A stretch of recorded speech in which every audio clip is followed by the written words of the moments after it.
जब मौर्य काल के प्रथम सिंहासन पर चंद्रगुप्त मौर्य शासक थे, उस समय चाणक्य राजनीतिक गुरु थे। आज भी कुशल राजनीति को चाणक्य की संज्ञा दी जाती है। चाणक्य ने संगठित संपूर्ण आर्यव्रत का स्वप्न देखा था, तदनुरूप उन्होंने सफल प्रयास किया था। चाणक्य अनोखे, अद्भुत, निराले ऐसे कुशल राजनीतिज्ञ थे कि उन्होंने मगध देश के नंद राजाओं की राजसत्ता का सर्वनाश करके मौर्य राज्य की स्थापना की थी। चाणक्य का जन्म का नाम विष्णुगुप्त था। चाणक्य नामक आचार्य के पुत्र होने के कारण इनका नाम चाणक्य पड़ा। कुछ लोगों का मत है कि अत्यंत कुशाग्र बुद्धि होने के कारण वह चाणक्य कहलाए। कुटिल राजनीति विशारद होने के कारण इन्हें कौटिल्य नाम से भी संबोधित किया गया, पर संभवतः यह इनके गोत्र का नाम रहा हो।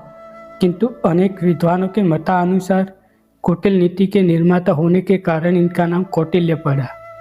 चंद्रगुप्त मौर्य के महामंत्री, गुरु, हितैषी तथा राज्य के संस्थापक थे।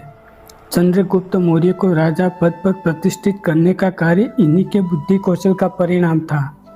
चाणक्य के जन्म स्थान के बारे में इतिहास मौन है, परंतु उनकी शिक्षा दीक्षा तक्षशिला विद्यालय में हुई थी।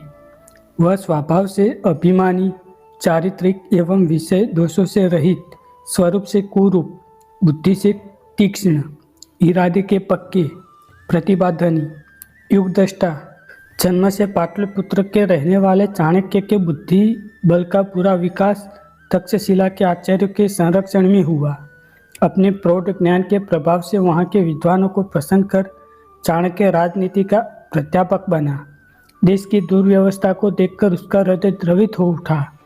इसके लिए उसने विस्तृत कार्यक्रम बनाकर देश को एक सूत्र में बांधने का संकल्प किया और इसमें उसे सफलता भी मिली। चाणक्य को अपनी बुद्धि एवं पुरुषार्थ पर पूरा भरोसा था। चाणक्य और चंद्रगुप्त मौर्य का समय एक ही है, ईस्वीसन पूर्व 325 के आसपास का। मौर्य सम्राट चंद्रगुप्त मौर्य का समय था, यही समय चाणक्य का भी था। चाणक्य का निवास स्थान शहर से बाहर पूर्णकुटी थी, जिसे देखकर चीन के ऐतिहासिक यात्री फाहन ने कहा, इतने विशाल देश का प्रधानमंत्री ऐसी कुटिया में रहता है। तब उत्तर था चाणक्य का, जहाँ का प्रधानमंत्री साधारण कुटिया में रहता है, वहाँ के निवासी भव्य भवनों में निवास किया करते हैं, और जिस देश का प्रधानमंत्री राजप्रसादों में रहता है, वहाँ की सामान्य जनता झोपड़ियों में रहती है। चाणक्य की झोपड़ी में एक और गोबर के उपलों को तोड़ने के लिए पत्थर पड़ा था।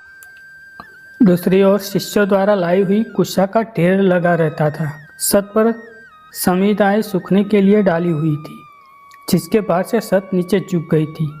ऐसी जीर्ण शीर्ण कुटिया चाणक्य की निवास स्थली थी। वो देश महान क्यों न हो जिसका प्रधानमंत्री इतना ईमानदार, जागरूक, चरित्र का धनी और कर्तव्य परायण हो। इन भावों को देखकर लोग दंग रह जाते हैं। उन तारों से ऐसी करुणा की रागिणी फूटती है कि चाणक्य के संपूर्ण राजनीति की उच्छृंखला उसी में धीरे धीरे विलीन हो जाती है। उसके ज्योतिष चक्र के सामने आंखें मीचकर चाणक्य को त्यागी एवं तपस्वी रूप में देखकर सिर झुक जाता है। 2500 वर्ष पूर्व चाणक्य पुत्र विष्णुगुप्त ने भारतीय राजनायिकों को राजनीति की शिक्षा देने के लिए अर्थशास्त्र, लघु चाणक्य, वृद्ध चाणक्य, चाणक्य नीति शास्त्र आदि ग्रंथों के व्याख्यानमान सूत्रों का निर्माण किया था। संस्कृत साहित्य में नीतिपरक ग्रंथों की कोटि में चाणक्य नीति का महत्वपूर्ण स्थान है। इसमें सूत्रात्मक शैली में जीवन को सुखमय एवं सफल संपन्न बनाने के लिए उपयोगी अनेक विषयों पर प्रकाश डाला गया है। चाणक्य के अनुसार आदर्श राज्य संस्था वही है जिसकी योजनाएं प्रजा को उसकी भूमि, धन, धन्यादि पाते रहने का मूलाधिकार से वंचित कर देने वाली ना हो। उसे लंबी चौड़ी योजनाओं के नाम से कर भार से आक्रांत न कर डाले। राष्ट्रोत्थारक योजनाएं राष्ट्रीय व्यय में से बचत करके ही चलाई जानी चाहिए। राजा का ग्राह्य भाग देखकर बचे प्रजा के टुकड़ों के भरोसे पर लंबी चौड़ी योजना छेड़ बैठना प्रजा का उत्पीड़ है। चाणक्य का साहित्य समाज में शांति, न्याय, सुख, शिक्षा, सर्वमुखी प्रगति सिखाने वाला ज्ञान भंडार है। राजनीतिक शिक्षा का यह दायित्व है कि वह मानव समाज को राज्य संस्थापन, संचालन, राष्ट्र संरक्षण ये तीनों काम सिखाए। दुर्भाग्य है भारत का कि चाणक्य के ज्ञान की उपेक्षा करके देश विदेशी शत्रुओं को आक्रमण करने का निमंत्रण देकर अपने को शत्रुओं का निरुपाय आखेट बनाने वाला आसुरिक शिक्षा को अपना लिया है। नैतिक शिक्षा धर्म शिक्षा का लोप हो गया है। चरित्र निर्माण को बहिष्कृत कर दिया है। मात्र लिपिक पैदा करने वाली सिद्धांतहीन पेट पालन को शिक्षा रह गई है। समाज धीरे धीरे आसुरी रूप ले रहा है। अर्थदास सम्मान या आत्मगौरव की उपेक्षा करता है। स्वाभिमान का जनाजा निकाला जा रहा है।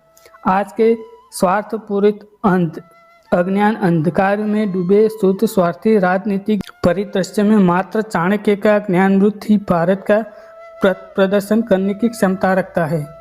वही हमें राजनीति, सामाजिक, आध्यात्मिक मुक्ति मार्ग दिखा सकता है। आज की सदोष राष्ट्रीय परिस्थिति इस वर्तमान कुशिक्षा के कारण है।